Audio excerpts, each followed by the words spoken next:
Hey everyone, it's Scott here from the Fragrance channel, Scott Aromatico. Welcome. I'm so glad you guys could join me. It really means the world. Thanks so much. Guys, today we're going to be talking about the designer house Dior. You know them, they're very famous, guys. If you've been living under a rock, then you probably don't know about Dior, but you know them so much for this guy right here. I don't need to say much about it. Dior Sauvage, Johnny Depp. You know them for this amazing, elegant, classic lipstick fragrance, Dior Homme. And you know for this classic barbershop, amazing old school meets new world fragrance, Christian Dior Eau de Sauvage. But do you know that they also have a private line? A lot of these fragrance houses, especially these designers, do. They're trying to compete with some of these niche houses, these luxury houses. They want a piece of the pie as well, and Dior is no different. So today we're going to be talking about 3 from the private line. That's right, 3. We're going to be talking about Ambre Nuit. We're going to be talking about Oud Ispahan, and we're also going to be talking about Fave Delicios. If you want to find out more about those 3 fragrances, then stay tuned on the other side of the break.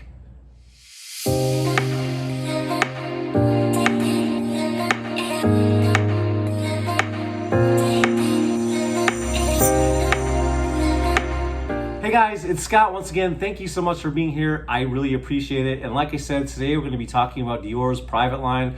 At least 3 fragrances. They have way more than that. They've got Lucky and a couple other ones. But guys, today we're going to be talking about just these 3 that I mentioned at the top. And I'm really excited to be doing so. Really good friend of mine sent these to me all the way from France, and I'm super excited. Shout out to her. She knows who she is. Thank you so much for doing that, and I'm super excited to be reviewing these. Now, I've already had Ambre Nuit for a long time. It's no secret how I feel about that fragrance. I'm just gonna let the cat out of the bag. It's absolutely amazing. One of the most amazing rose scents out there. So I've kind of already spoiled that. But guys, let's go ahead and just start with that one. Since I know about that one the most, we'll just go ahead and talk about it first. So here is my decant. Let's see, okay guys. So let me just go ahead and read to you the ingredients in this, and I'll put a full bottle presentation so you can see what it looks like. I like the bottles. They're kind of Art Deco style, minimalistic, you know, less is more. I love that about them, you know, not trying to be too flashy, because the juice really speaks for itself. And when the juice does speak for itself, you really don't have to dress up the bottle. You know, you really get a great juice. So let's go ahead and put that bottle up on the screen. It opens up with bergamot and grapefruit.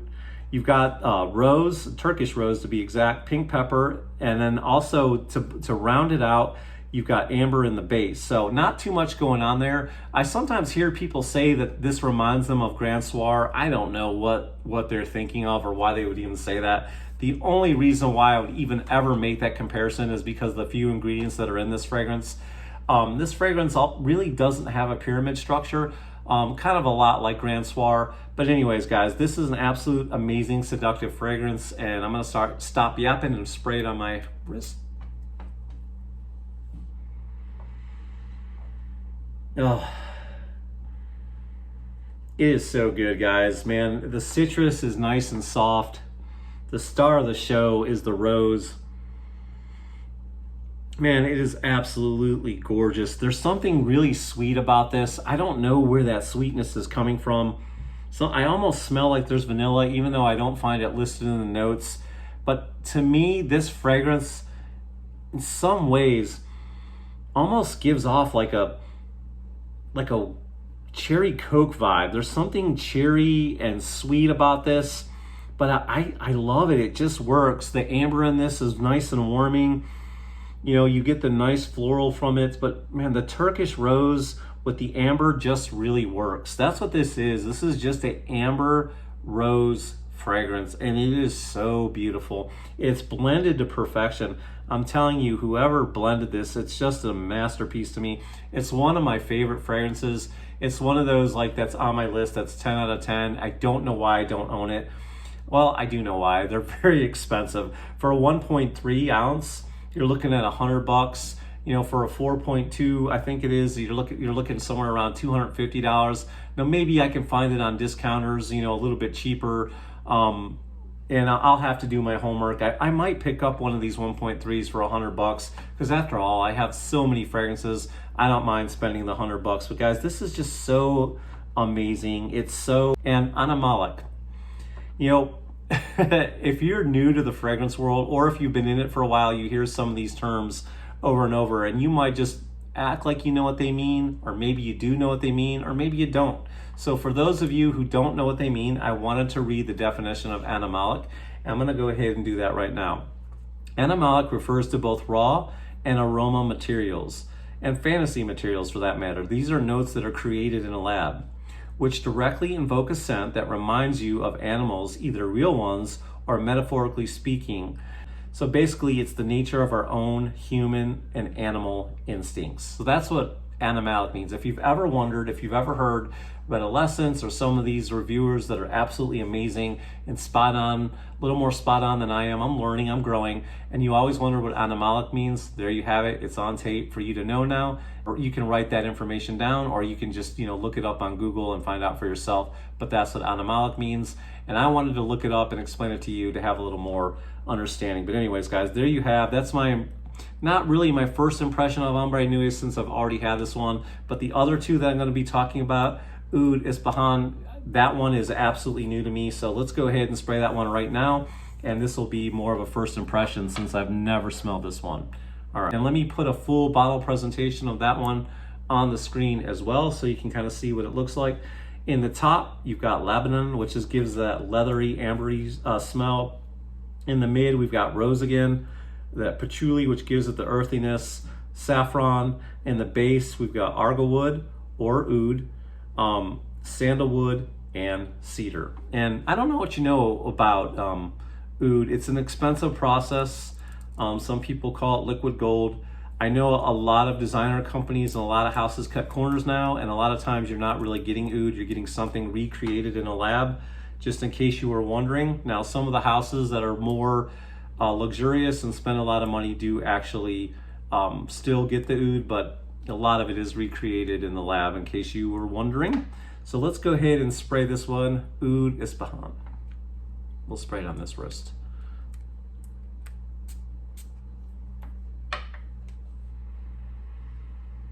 Wow. So I get that leather right away. And here comes the rose. Definitely earthy. And there's the saffron. And of course, the woods in the base as well, giving it that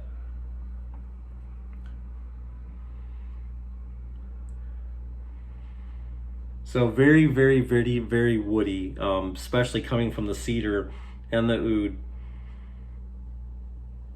Man, it's really, really nice. They balance each other out really, really well with the rose and the sweetness, and then you've got that oud and the cedar just kind of balancing it out really, really nice.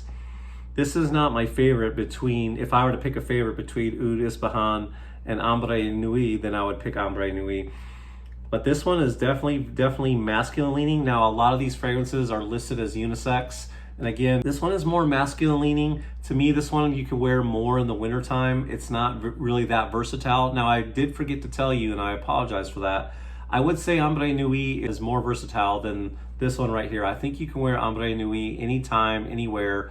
Although it is a little bit sweet, and to me, I'd rather wear it in the spring, the fall, and the winter, less in the summertime, but I do think you can get away with it. This one right here, the Oud Ispahan, I feel like is mainly for the wintertime. Yeah, it's really strong. It leans more masculine than Ombre Nuit. Ombre Nuit, a woman or a man could definitely wear it. It's that unisex, but this one is masculine leaning for sure. Because of the muskiness, because of the woodiness, and it's not a nuance. This is really a woodiness that's in your face, mixed with that leather, ambery, warming scent. The saffron is really kicking in this fragrance now as well. So there you have it. That's kind of my impression of Oud Ispahan.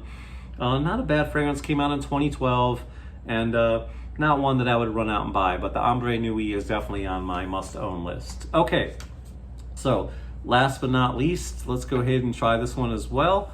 This one is called Fave Delicieux. Did I say that right? Fave Delicieux. All right, there you have it, guys. Let's go ahead and put a full bottle presentation, and you can correct me in the comments on that presentation if you want. In the top, we've got lavender, mint, and bergamot. In the mid, we've got sour cherry, jasmine, and freesia. In the base is gonna take a minute.